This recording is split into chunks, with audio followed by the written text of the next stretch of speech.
अगर कहानियाँ आपके भी जीवन में बड़ा रोल प्ले करती हैं तो मेरा दावा है कि ये कहानी आज आपका जीवन बदलने वाली है। ये कहानी आज आपकी सोच को पूरी तरह से पलट कर रख देगी। आज मैं आपके लिए लेकर आई हूँ दो बेहतरीन कहानियाँ जो निश्चय ही आपकी सोचने की दशा और दिशा दोनों को बदल कर रख देंगे। एक बार की बात है, एक बाज का अंडा मुर्गी के अंडों के बीच आ गया। कुछ दिनों बाद उन अंडों में से चूजे निकले। बाज का बच्चा भी उनमें से एक था। वो उन्हीं के बीच बड़ा होने लगा। वो वही करता जो बाकी चूजे करते, मिट्टी में इधर उधर खेलना, उछलना, दाना चुगना और दिन भर उन्हीं की तरह चू चू करना।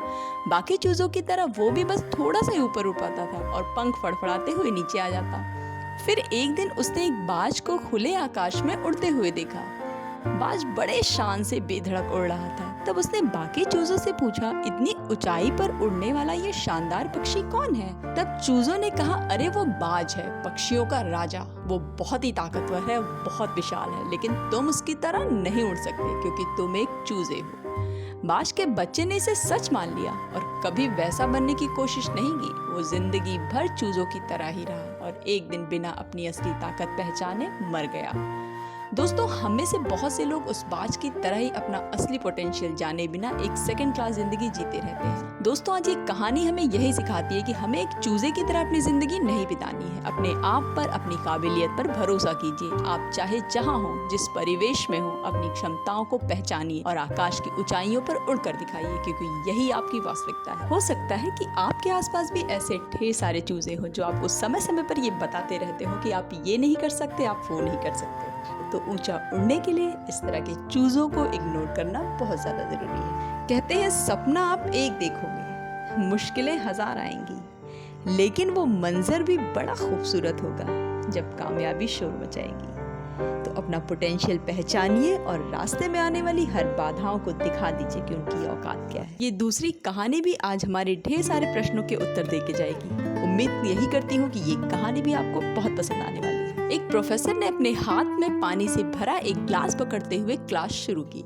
उन्होंने उसे ऊपर उठाकर सभी स्टूडेंट्स को दिखाया और पूछा, आपके हिसाब से ग्लास का वजन कितना होगा? 50 ग्राम, 100 ग्राम या 125 ग्राम? छात्रों ने उत्तर दिया, जब तक मैं इसका वजन ना कर लूं, मैं इसका सही वजन नहीं बता सकता। प्रोफेसर ने कहा, पर मेरा सवाल है, यदि मैं इस ग्लास को थोड़ी देर तक इसी तरह उठाकर पकड़े रहूं तो क्या होगा? छात्रों ने उत्तर दिया, कुछ नहीं होगा।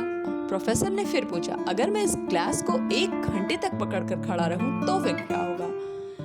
आपका हाथ दर्द करने लगेगा। एक छात्र ने कहा, तुम सही हो। अच्छा, अगर मैं इसे इसी तरह पूरे दिन उठाए रहूं तो क्या होगा?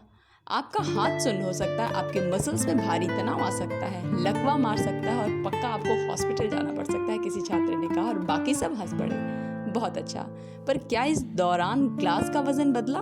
प्रोफेसर ने पूछा। छात्रों ने उत्तर दिया, नहीं। प्रोफेसर ने कहा, तब भला हाथ में दर्द और मांसपेशियों में तनाव क्यों आया? स्टूडेंट्स अचरज में पड़ गए। फिर प्रोफेसर ने पूछा, अब दर्द से निजात पाने के लिए मैं क्या करूं? ग्लास को नीचे रख दीजिए, एक छात्र ने कहा। प्रोफेसर ने कहा, बिल्कुल सही। लाइफ की प्रॉब्लम्स भी कुछ इसी तरह होती है। इन्हें कुछ देर तक अपने दिमाग में रखिए और आपको लगेगा कि सब कुछ ठीक है, इट्स नॉर्मल। उनके बारे में ज्यादा देर सोचिए, अब आपको पीड़ा होने लगेगी और इन्हें और भी देर तक अपने दिमाग में रखिए और ये आपको पैरालाइज करने लगेंगे और आप कुछ भी नहीं कर पाएंगे। अपने जीवन में आने वाली चुनौतियों और समस्याओं के बारे में सोचना जरूरी है, पर उससे भी ज्यादा जरूरी है कि दिन के अंत में सोने जाने से पहले उन्हें नीचे रखना। इस तरह से आप स्ट्रेस नहीं होंगे। आप हर रोज मजबूती और ताजगी के साथ उठेंगे और सामने आने वाली किसी भी चुनौती का सामना कर सकेंगे। जीवन में चुनौतियां हैं, संघर्ष है और उसको लेकर दिमाग में विचार आना भी स्वाभाविक है और ये एक आम बात है। पर चुनौतियों, संघर्षों और परेशानियों को अगर आपने अपने पर हावी होने दिया, दिन रात, सुबह शाम, आप ऐसे ही अगर जी रहे हैं तो ये आपको निकल जाएंगी, आपको दिमागी तौर पर पैरालाइज कर सकती है। जब आपको अपनी परेशानियां ज्यादा लगे तो किसी ऐसे की तरफ एक बार जरूर नजर उठाकर देखें जिसकी परेशानियां, जिसके संघर्ष, जिसकी चुनौतियां आपसे कई गुना ज्यादा हैं। कोई गंभीर रोगों से लड़ रहा है तो किसी को ईश्वर ने ना हाथ दिए ना पैर, तब भी वो अपनी इसी अवस्था में जीवन से 2-2 हाथ करने को तैयार है। ये कहानी हमें ये भी सिखाती है कि हमारे सामने जो समस्याएं आती हैं, जो चुनौतियां हम फेस करते हैं, वो बिना किसी वजह के नहीं आती। उनका आना एक इशारा है कि हमें अपने जीवन में कुछ बदलना है। कहानी आपको कैसी लगी कमेंट करके अपने एक्सपीरियंस जरूर शेयर करें। चैनल पे नए हो तो सब्सक्राइब करें। मेरे चैनल से जुड़ने के लिए बेल आइकन को प्रेस करना बिल्कुल भी ना भूलें। मिलते हैं फिर एक innovative, informative and creative content के साथ मेरी नेक्स्ट वीडियो में। Till then bye bye, take care and thanks for watching.